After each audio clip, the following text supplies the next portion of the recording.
Stories by the Fireplace, Volume 1. This book is a compilation of short folk stories from different communities in Kenya, stories or tales that were told to the authors by their grandparents, just around the fireplace in their home villages. Hi, this is Clarity Coach Lucy, and this is Tuesday Talks at 3. Welcome to our episode. Now, Kenya is an amazing country with a rich cultural diversity. Today in celebration of this, today in just commemoration of this cultural diversity, we spotlight Louis Momanyi, and he is a co-author who has used this very diversity as his voice. He is a co-author of Stories by the Fireplace, Volume 1. This is a book that seeks to inspire and remind us and the generations to come about the culture, the heritage, and important lessons of our country, Kenya. Welcome to Tuesday Talks at 3. The question is, which space have you found that allows you to celebrate Kenyan diversity? And now we're welcoming Louis Momanyi, who is our guest today. Louis, welcome, welcome, welcome. It's good to see you there. Thank you so much. Good afternoon, good morning from wherever everyone is watching. I'm glad to be here. Great to have you here, and thank you so much for accepting my invitation to come to Tuesday Talks at 3, to be able to share with us this diversity and what it is that you have done to make an impact. Thank you, Louis. We appreciate you. Thank you so much. I appreciate it too. Well, tell us a little bit about yourself. Lewis is a Kenyan. First of all, I'll have to mention that. Secondly, I'm an optimist because I do believe I'm one of the persons who always believes that I'm a firm believer that once you anticipate and once you said that you want to do something in life, you'll be able to do it. So that is what makes me being an optimist.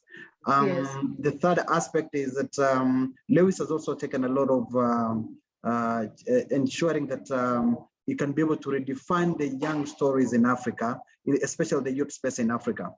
I've been able to do that in three aspects, because the first aspect is that I've been able to be very keen in the aspect of governance, because I always believe that at the end of the day, whatever we want to do in life, the governance will be able now to be able to support us in terms of we want to be in terms of creating structures and creating policy. So I've been very active on that area.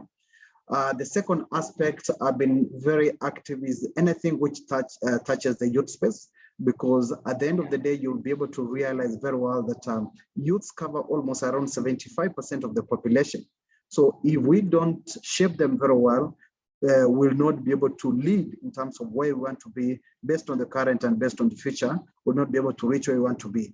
And the third aspect, also I've been able to ensure that in that space is that is ensuring that I'm really deep rooted to my African culture, because I always believe that at the end of the day, the way you're being brought up, the norms which has been inculcated in you, that will be able to redefine where we want to be and what space we want to be. So on those three aspects, those are the ones now which I'll be able to, which brings me together, which can be able to redefine and say that this is the Lewis we're talking with.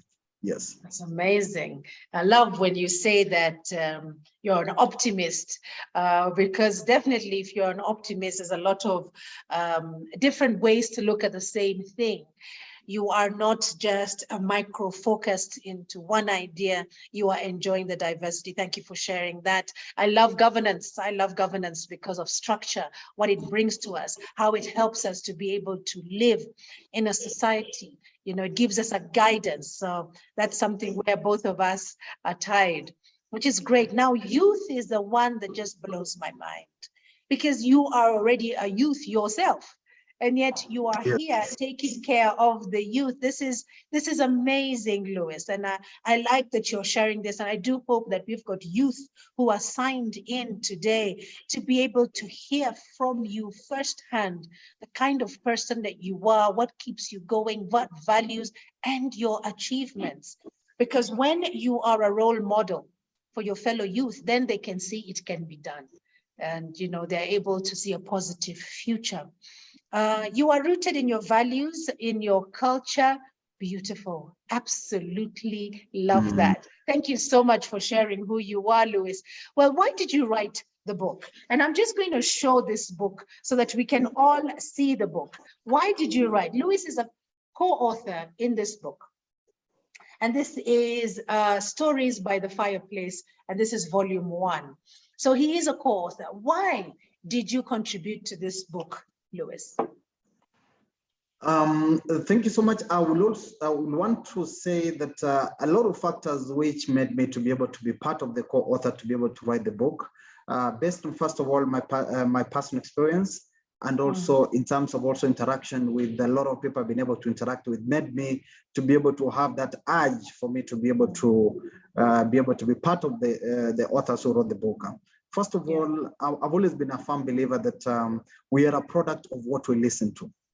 Okay. Whatever we listen to, whatever we surround ourselves to, they will be able to model where we want us to be. So you will be able to realize that in most circumstances, I've been able to engage because you always realize that there's always a famous phrase which says that you are a product of your circle of friends. If you interact with 5 people, if they are intelligent, if they are discussing about innovations, if they are discussing about something, so basically you'll always be rooted to that. But when you try to look at the context in terms of the culture in where we are right now, you realize that a lot of parents, which if you've been able to take a sample, is that nowadays we always say that in terms of now bringing our students or our kids, we always looking at, we chasing in terms of our career, which is very good. We always looking for ways in which you can be able to make money, which is still okay. But then at the expense of taking time to be able to spend with our kids.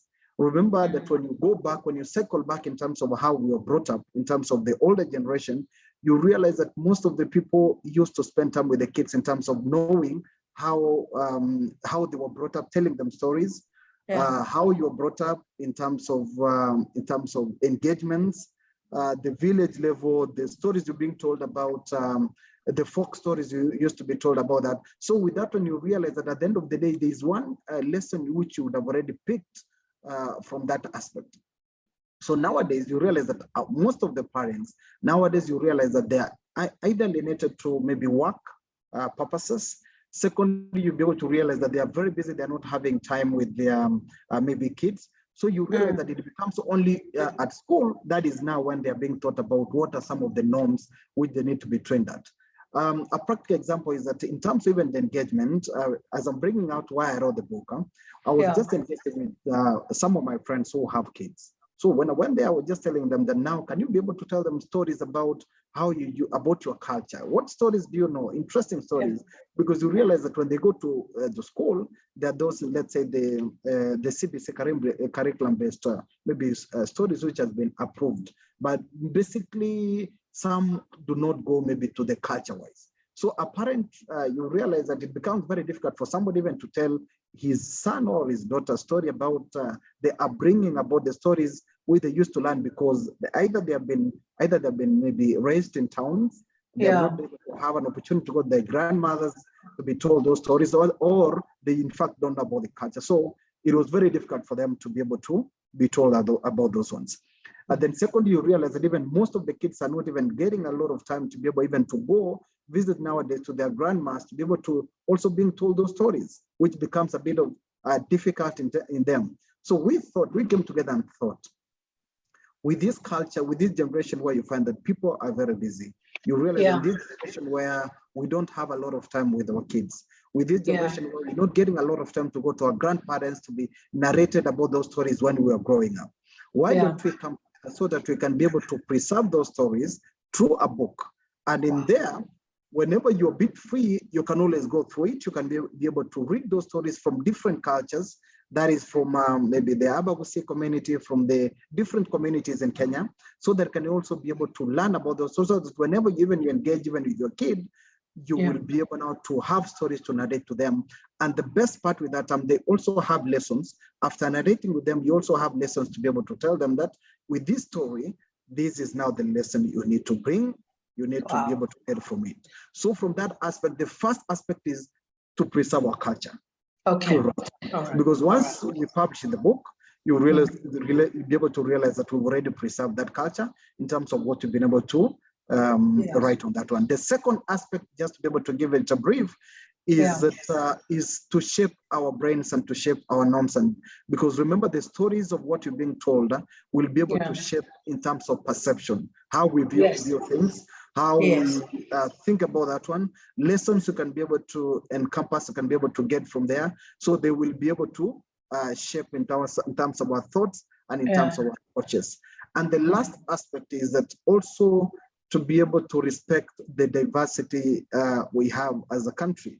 We need also be able people to say why do other people behave the way they behave? Why do other people always perceive things the way they perceive? Because from that one, you can be able to realize that within that one, you can be able to respect each other. We can be able to respect the culture. We can be able to bring good cohesion in terms of interactions. And that one now brings that diversity in terms of how Kenyans will be able to correlate. So those three aspects are some of the things which made us to come together and look at how we can be able to come up with something which you can be able to bring all those aspects together. Yes, so that is now why we wrote the book, so that those norms, characters, perceptions, diversity can be able to be incorporated from that book. Yes. Wow, what a noble cause. And I want to congratulate you and the other co-authors of this book, because it is an understanding right now. It is the reality, like we say in Kenyanese, on the ground. It's a reality on the ground that things are different. Today, we have got a lot of intermarriages. We've got a lot of migration from one place to the other. We've got families that are living in towns and therefore, like you rightfully say, are not able to go back to the villages. Maybe there's no village anymore. And then there's modernization that has taken place.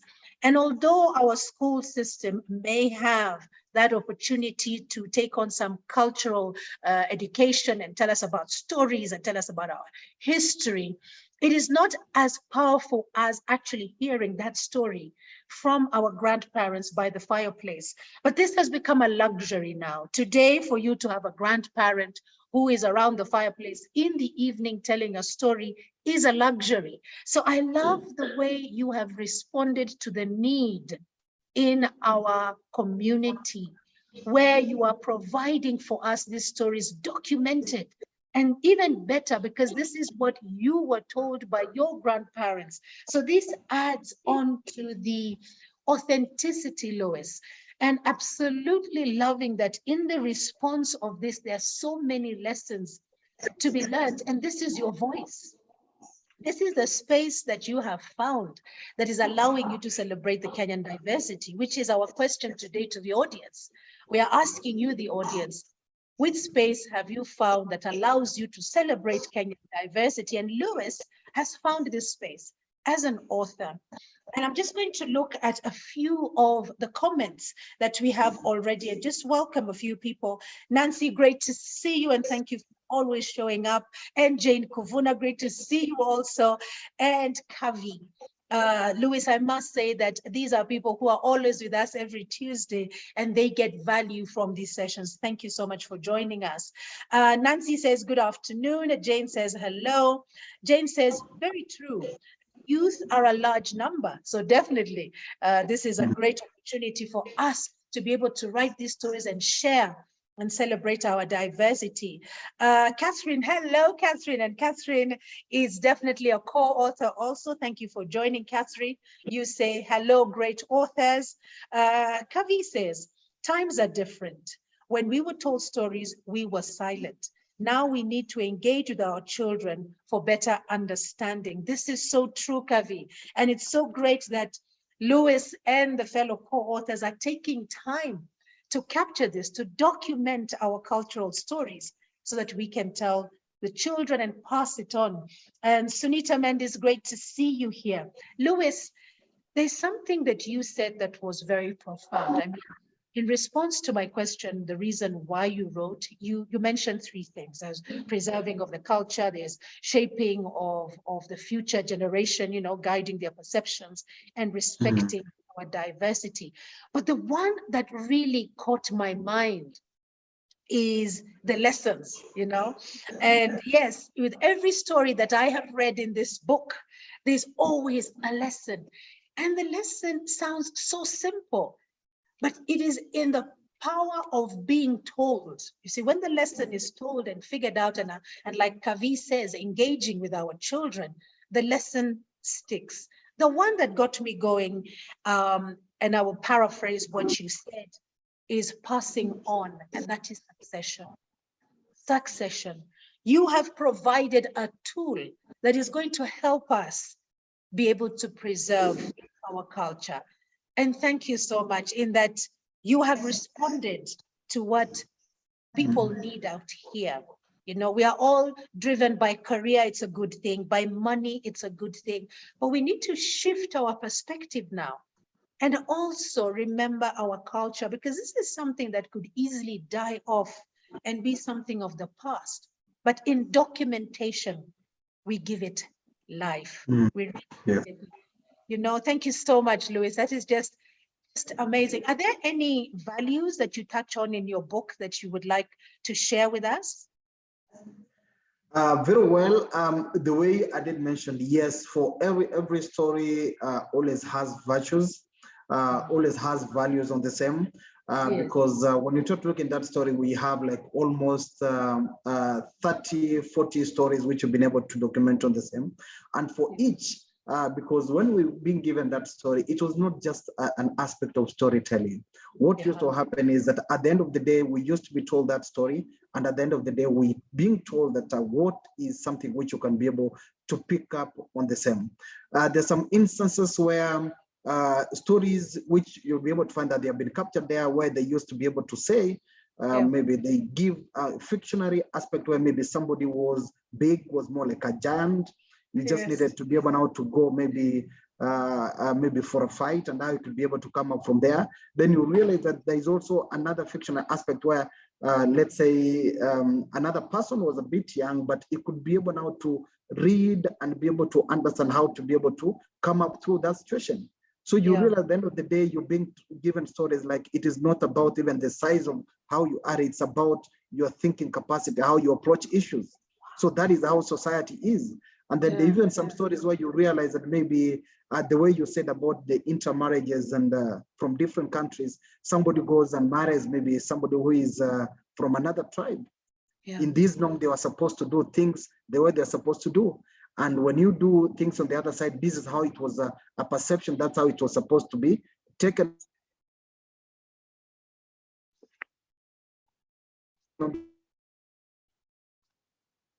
The same. So at the end of the day, you realize that as time went by, they could respect how you do these things and how in this aspect, how you do things on the other side. And then you can be able to move together concurrently and be able to proceed.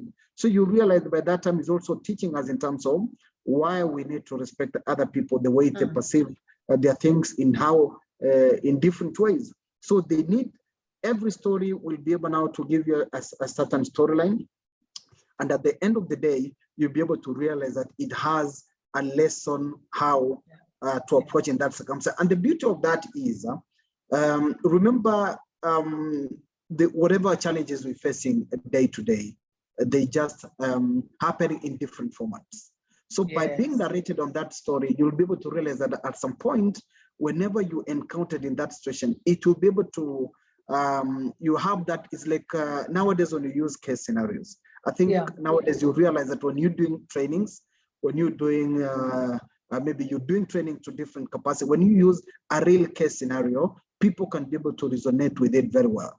They can be able to stick with it because they will be able to remember that when I'm in this situation, it is similar to a situation which I was narrated a story of somebody who encountered in that capacity. And how did he handle that situation? He'll be able to flashback and be able to remember that when I'm being encountered in this circumstance, this is how I need to approach that aspect when I'm in that situation. So this is like live case studies where we narrate to them and tell them this is what used to be able to happen. And in case you are encountered in this situation, this is how the solution will be. So that is why I'm saying that this is a perfect book, because at the end of the day, we need to pass these values from generation to generation, so that by this, and remember that our kids, whenever they are growing, they are a product of what they hear.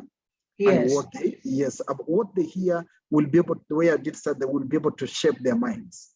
Yeah. That is not even when you try to look at, even in Kenya, the country where we're in, we've introduced the aspect of CBC. Yes. What is the aspect of CBC is that it is supposed to shape them from the way they're young, so that they can be able to adapt their skill set. They can be able to bring out whatever they seeing is believing for them. Being told it sticks out in their mind in terms of how to approach them. So with these stories, you realize that is a practical way they can be able to talk to them, pass values to them, and educate to them that whenever you're in these circumstances, this is how wisely you can be able to pick up the story. You can be able to approach that issue. Yes. Wow. And that was brought out so clearly, because this is what you wanted to achieve with the book. And I for one, I have read the book, and I actually can concur that the lessons there are just powerful. I had my grandson visiting, and I was reading stories from this book, and the way his eyes were opening up and he was interested, because I kept on wondering, what is the age target? Who are you targeting? But even as he was opening up his eyes and listening to this, I was also having moments of aha, and values were being reaffirmed, and I could resonate. Some of these stories, I heard them when I was much younger, but to see that now there's like what you call a succession, where I'm passing this on to my grandson, and he's able to, and he asked me, Grandma, what community is that? And I would say, that is from the Abagusii. Where are they from? It becomes another teachable moment. Or that is from the Kikuyu. Or why are you saying Agikuyu? And it was just amazing for the week that he was with me. I do not have a fireplace outside. I don't even have a compound. I live in a flat. But that I was sitting on a couch in the evening reading from this book was so powerful, Lois. And I cannot thank you and your fellow co-authors enough. And I believe that the achievement has been great of this book. It is powerful. But then in your own words, how has it improved your community? Three aspects I'll be able to approach on that. I'll be able to respond on the same. The first way I will be able to say that it has created a foundation in which I will be able to say that values have been able to be passed to the young ones. If I do elaborate more on the same, is that you realize that in most circumstances, whenever you're engaging your kids, it has become a creative way in which to talk to them. Remember, through the stories, they have lessons. And whenever you sit, you have, let's say your daughter or your grandchild, you want to talk to them, sometimes it is very, they might say even the level of concentration might not really be very high when you tell them, come and talk, I talk to you about life, you see. But through this book, if there is a message you want to pass to them on a particular area, you'll be able to realize that it has been covered there. So what do? You start by narrating to them the story. You remember, especially our grandchildren, they always love stories when they're being told about those stories. So what you do is that it has impacted, because now you can be able to make them sit together and narrate for them a story. After narrate them, so they are really interested to hear about the story. But then at the end of the story, you will be able now to tell them about that message. You realize with this one, it has been able to bring a creative way in which now we're passing information to them, and the way it is we achieving a lot of things. First of all, in terms of the values, passing to them. Then secondly, it has also brought the families together, because at the end of the day, now as a grandmother, or let's say as a parent, you have a place where you can be able to get those stories, so that whenever you, even a weekend is spending time with them, the way you did mention even yourself, you can be able to have stories, you can be able to narrate with them. So it is even bringing the bond together more and more and more with them. The second aspect is that it has been able also to improve what I've seen through the community. It has been able to improve more in terms of communication skills. Because remember, these stories, this is way in which now they're being, you realize that whenever they are coming together, somebody maybe is narrating about a story to someone the way it was, By that one, you realize that at the end of the day, people are the kids in literally, because when you try to look at the big picture, whenever I'm narrating a story to another person, I'm improving the way I communicate. Effectively, I can be able to bring that storytelling aspect on the same. So with that one, I've seen that also whenever they're being told stories, whenever they meet themselves, they go out there now start saying, I was told about this story by my grandma, by my dad, by mom. Do I tell you? So they start narrating with them. After narrating, you realize that another person will also be able to narrate. You realize that at the end of the day, it is also improving them in terms of their interaction and communication skills. The third aspect, which I also saw that is also supporting in terms of now the teachers, because when I was doing interactions, because using this book, we've been able to go even to the schools, different schools, to talk to the teachers and also try to maybe share with them the story, so that it is more of a storytelling whenever they're talking to them. They're telling us that it is also improving in terms of their fictionary thinking imagination. Remember, the kids are writing compositions, they are writing ensures in school. So by narrating these stories, now they can be able, once you learn about these stories, they will be able to increase in terms of their imagination, fictionary aspect. So whenever now somebody being told, now give us a case scenario, maybe of a certain story of what happened. So based that they have been able to listen to stories which has been narrated on different communities, on different instances, on different personalities, be it animals, be it imaginative maybe figures, you realize that even them, now they can be able to improve and in terms of how they write their compositions and issues, because they have been able to improve in terms of the imagination. Remember, it becomes richer. They become richer. Remember, you tell them these stories, they're going to narrate to other kids. They improve in terms of communication. And then in terms of now their creativity, the way they are narrating them, because they might not narrate exactly how you told them. So remember, they also have to put it in, they have to put it in a certain context. So you realize that they are also, it's becoming rich in terms of how they're thinking fictionally and how they're putting those stories. So at the end of the day, we got feedback now from teachers that based on these stories, it has been able to improve their fictionary thinking and how they relate down. So when you're talking, Lewis, my mind is going towards that imagination. Today, in today's world, we've got more of fiction that has arrived to our doorstep, where we are coming up with superheroes. For my entire life growing up, superheroes were not Africans. They were not. Yet, when I read these stories, we have superheroes. And now I'm actually seeing that in the creative world, where we're watching movies, where there are games, lessons, these superheroes now are Africans. And this is something we can relate to. And something that is like my daughter would say to me, that's a very random thought, Mom. During my time also, our dolls, there were no black dolls. There were no African dolls. But today they're there. And the fact that you are able to capture this now and that imagination that a child would have. Can you imagine a child going into coding today to create a program and what they're thinking? It's so rich. Oh, this is amazing. And we would need an entire session on this. I am interested at this point. How has it impacted your life, Lewis? Now that you have brought this space to my coffee table, in my living room, in an area like Nairobi, where I don't have a fireplace. How has that impacted your life? From the very many aspects, first of all, I'll be able to say that it has also opened up to me in terms of also the fellow authors. Because first of all, as a person, I have to also mention that is my first book which I've been able to come up with. There are a series of books which they are still there are series of books which I'm still working on, but this was the first one. But and the best part is that it has been able to bring now that space of us authors sitting down and be able to share ideas, because this was a creative idea which we came up, and we're seeing the impact in which it has been able now to create. So on a personal level, it has also opened doors in terms of now discussing with my fellow authors, how can we be able to, we just don't want a story just for the sake of writing. How can we write stories which will be able to impact generations to generations? Somebody can read that story for 20 years from now. Somebody can read that story 10 years from now. which is not passed by the timeline. So it has opened space in terms of the fellow authors.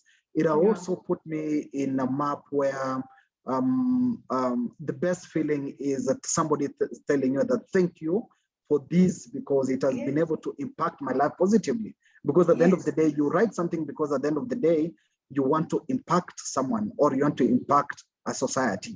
So by virtue of somebody coming to you, calling you and telling you that thank you for what you guys put together, this is how it has been able to impact myself positively. So that is something which I can also be able to say that I have also achieved. I'm reaching that one. So that is also something which I can be able to be happy about. And the third aspect I'll also be able to mention, which I'll be able to say that it has impacted for me positively, is that I do a lot of mentorship to my fellow youths, the way I did start by mentioning. And sometimes we go out in terms of even talking to them. We do charitable organizations. So we've also been able to have that opportunity to also be able to, like those books, to be able to give to other organizations for free of charge, just like a CSR to a lot of people, because we want that knowledge to be impact. So at the end of the day, we talk to them, we include those virtues, then we give for them something they can be able to go and read. So by that time also we impacted the community and society. And even the outreach as a person, I always feel very nice when I go outside there and then somebody says that I've been able to talk to someone, my kids like this, and they are embracing the way I did mention, the way we talk to teachers. Teachers are telling us that they've been able to improve a bit of some fictionary thinking. Apologies. That aspect where you should be able to say that the grandmothers have been able to talk to their grandchildren very well. The parents have been, it has brought them together. So that is something which is achievable. You've been able to impact society. You've been able to impact personalities of people, and also be able, you yourself, it has also opened a way in which to interact more with fellow authors and looking at a way how you can be able now to change this space in terms of writing. Yes. Wow, amazing. So there's positive possibilities. All these things have opened up for you because you chose to share something that you had. You did not keep it yourself. It just reminds me of this metaphor of the candle, that, you know, lighting somebody else's candle does not diminish your own light.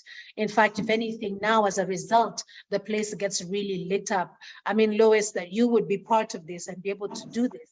It's gratifying, I beg your pardon, to hear that things have come back to you and doors have opened, and indeed you are some amount of what it is that you are preaching. And if we can just see whether there are any more interactions here, the question of the day is, which space have you found that allows you to celebrate the Kenyan diversity? And let's see, we don't have any more engagement on that, but we have Nancy saying, yes, we are a product of what we expose ourselves to. So that intentional exposing ourselves to our culture, our stories, can only enrich us. Thank you so much for that powerful share, Nancy. So we can see that it has impacted your life greatly. When I am reading this book, in fact, there's one story here specifically which caught my eye, and this is Why Human Beings Must Die.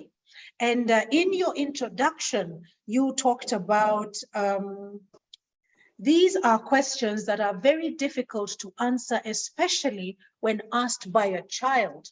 And it is no secret for those of you who've been following Tuesday Talks at 3, in the year of 2021, I had my share of death. And therefore, there are children in my immediate circle who ask these questions. Why? Why did so-and-so have to die? Why?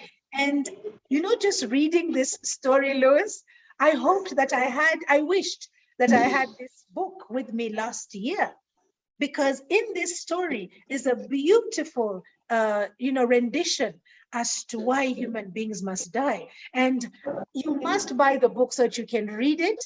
It actually is on page 9, 8, and 9 of Lewis's stories, and it is called Why Human Beings Must Die. And the story is about a chameleon. I don't know whether you can see that. and he was on a mission, and you absolutely must read it. And the end of the story is, that is why until today, the chameleon walks on all fours, and his movement is slow and hesitant. I mean, you can imagine, how does a chameleon move? That already is something that a child will never forget, how a chameleon moves. And you will see him carrying one leg after another as he has to tread very carefully on where its next steps are. It's an amazing story, and it is one of many. And thank you so much for sharing that. I mean, today is just me saying thank you, thank you, thank you. I can't say thanks enough. On that note, now that we are celebrating this diversity of Kenya, what call to action do you have for fellow Kenyans? And why do you have this call to action? First, I will want to say that I'm glad that because this discussion is coming very timely now that we're heading like it's almost 6 days to our election.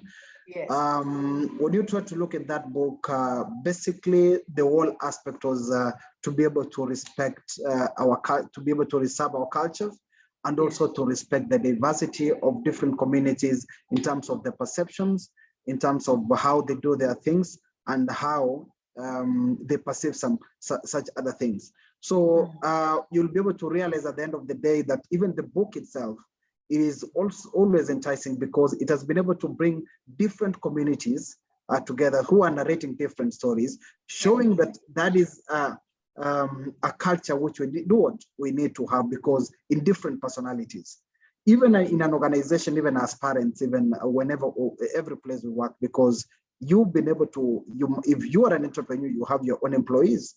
Even in our family, even if you're working, there are different people working with you. Even in our families, you realize that people even come together because they want to complement each other. So at the end of the day, you realize those different personalities we have, even in Africa or in Kenya, they're the ones now which makes our country to be very beautiful. There's always different faces. The way we did start, the way you did mention that when somebody is even a kid, it is very difficult for somebody to be asked why do people die. But now when you let's say you're a big person right now, you'll be able to explain and understand why they do that. But for a kid, you'll not be able to understand. That means that there is always faces in our life and whatever events which happen. This is now a phase for elections, which is very democratic. And this is, sorry, this is something which we'll be able to say that is not going to happen for long. What I'll be able to urge that the way I did mention is that Kenya is beautiful because of the diversity of different communities. Yes. Elections will be able to come and elections will be able to go, but Kenya will still be there. Individuals will be able, like, is their phase for them to sell their manifestos. It will be able to reach another phase for implementation once we've chosen them to be able to work for us. So at this time, what we need to do is that the first thing we need to do is that ensure that you go and vote, because the way I did say that the Kenyan you want, that is when you can be able to make a decision on the ballot box. Go out and make sure you vote. Secondly, after you've been able to vote, ensure that you respect somebody else's choice. We need to disagree to agree. We can disagree in ideologies, but then we'll be able to agree that our country is beautiful, and whoever wins will be able to work together with them. Yes, because at the end of the day, people have different personalities, but then we'll be able to complement each other. There are people who will be able to be chosen whom you might not be able to like in terms of how they perceive some other things. There are also others who will be able to be chosen in terms of how they perceive some other things. But remember, they'll be able to meet in the legislative way, where they'll be able now to combine their different strengths to be able to ensure that our country moves forward. So let politics not divide us, because at the end of the day, you will be able to need this person to be able to network with.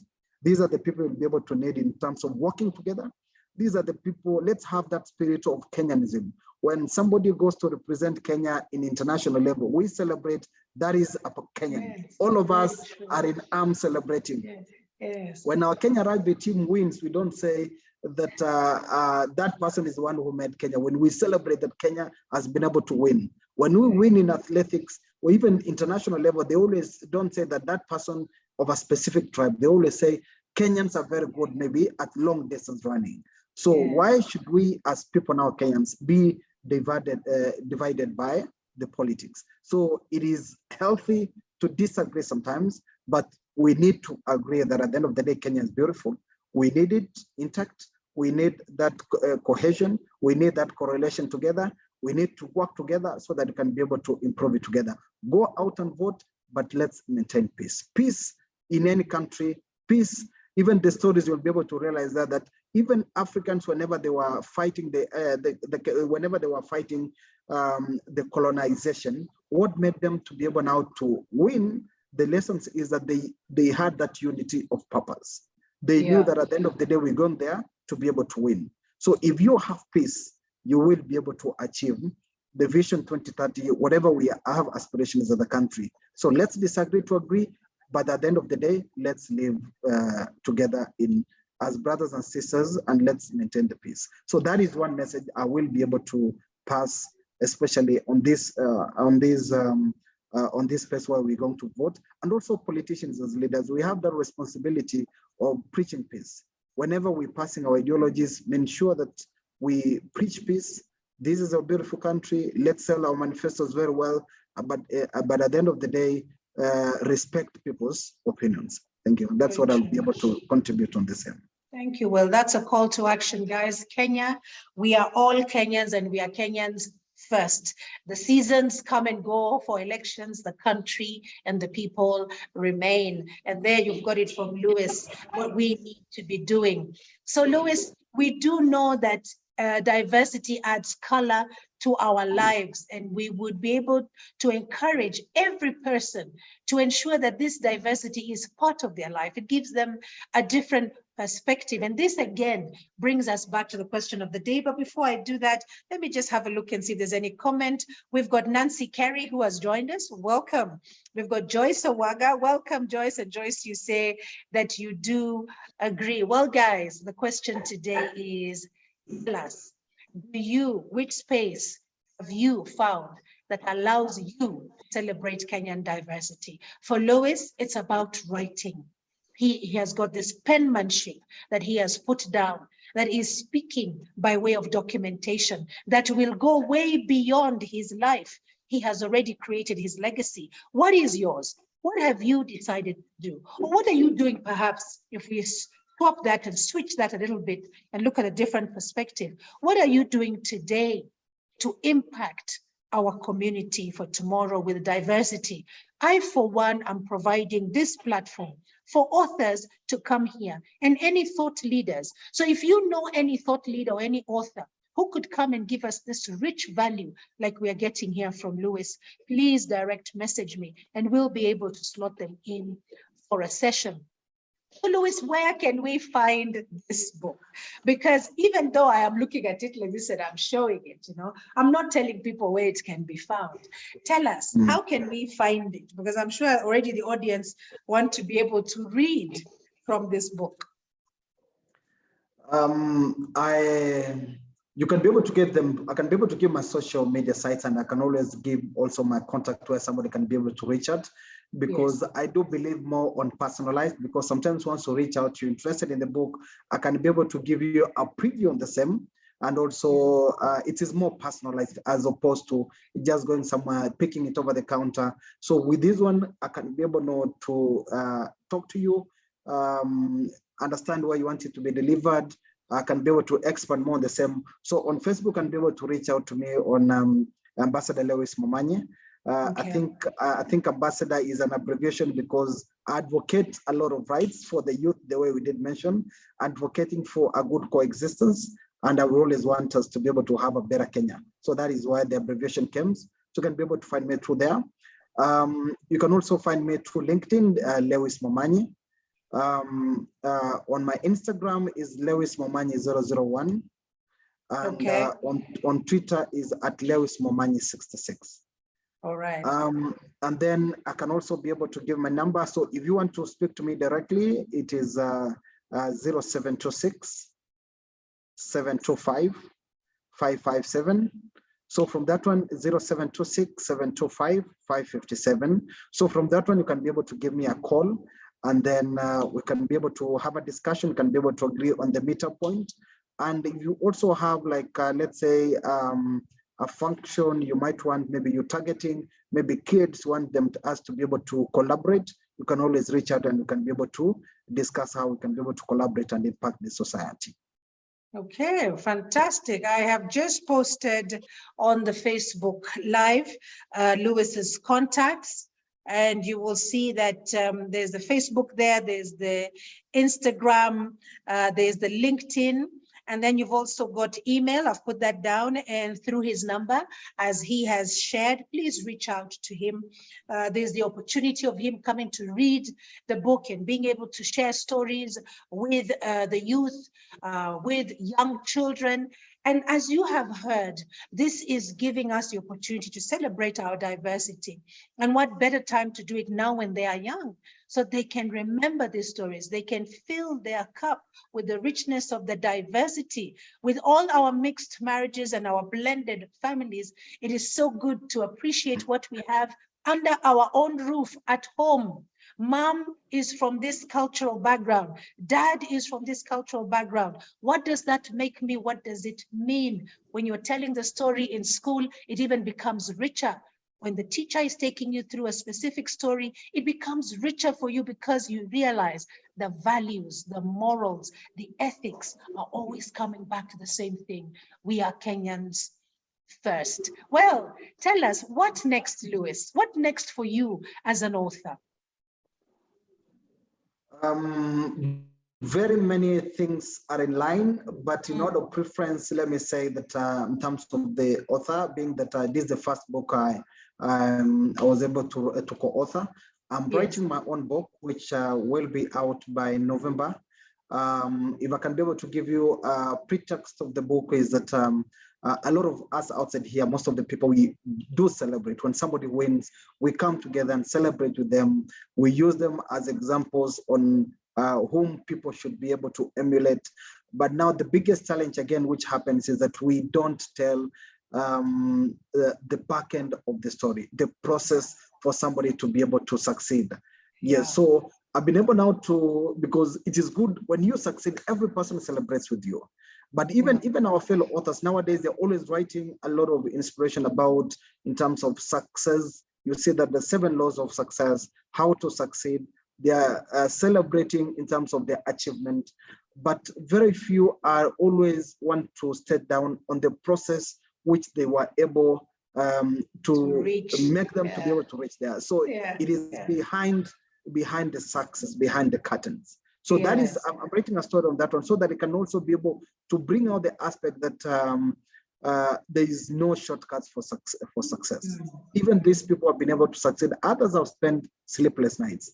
Others have been able to be forced to be able to go extreme places to be able to ensure that their dream is being achieved. Others have failed very many times before the phase which you see for success. So I'm writing that book is just to be able to encourage that whatever challenges you're facing through the moment, those are ups and downs. They are preparing you for the better things to be able to come. When you will be able to be celebrating, you will be able to remember all day. It is preparing you the ups and downs, because nothing is, it is very smooth whenever you want to reach success.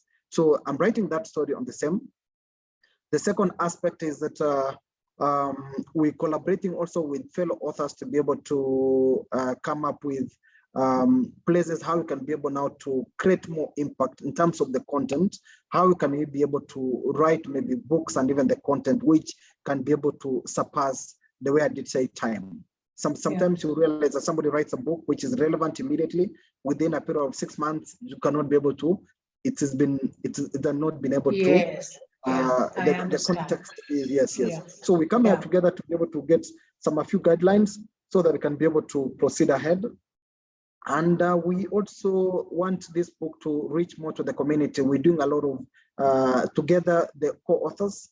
We're coming along together to be able now to impact more, pass those stories more, partner with like-minded organization to be able to ensure that the book has been has reached as many as possible, and the impact will changing more with the society. So that is what we're working on the way forward on the same. as a person. Fantastic. That's just amazing and very relevant. It is very much needed noble cause. Thank you so much. There's one thing that you had mentioned earlier on, I just want to capture, just revisit so that people are aware this is what you do, that you are a speaker, you motivate and you do mentorship. I'd just like to know in just 30 seconds, how do you shortlist anybody that you can mentor? What happens is that for somebody to be able to join a mentorship program, which we run through a foundation called CEO Next Door Foundation, which I'm running, is basically somebody has to have a positive attitude. I'm just thinking that part of the things is that somebody needs to have that you want to either be somewhere, because the mentorship is supposed to support you to reach where you want to be. Already, yes. If you already have a goal that this is where I want to be, and you have that positive attitude to learn, to be able to network, and to be able to ensure that you have that humility to be able to go through the process, to be able to reach where you are, that is the only pre-qualification for you to be able to be there. You need to be willing to learn, interact, network, and be patient to be able to reach that one, because we bring a lot of people who have been able to succeed to be able to talk to you, and also to talk through the process on how you will be able to reach where you want to reach your dreams. Well, yes. Lewis, as LMC Consultancy, we would like to work with you on that and hope that you could come back on this show so that you could also use it as a platform, because this is messages that people need out there from the CEO Next Door, whether we are talking about the instant gratification, because the youth today want this instant gratification. There's a crazy assumption that when they see a successful person, this happened overnight. And I know these are the rules, the governance, the structure, whatever it is that you're bringing together to ensure people know that behind the scenes, and when I say people, I'm talking about the youth. The youth know what it takes to get to that point. The hopelessness amongst the youth today, because they feel they cannot achieve what other people have achieved, will then just become a myth, because now they will realize it's hard work that needs to be put behind all this success that we are seeing. And you can fail so many times before you succeed, but it is in the lessons in the failure that are the ones that catapult you and give you a pedestal to success. So I do hope you will accept our invitation when we reach out to you, sure, that we can continue working together. Asante sana. Well, I'm not going to let you go without recognizing that you have been nominated in the Youth Empowerment category of the annual Diaspora Awards. Could you tell us what that is about? And congratulations for being nominated. What is it about?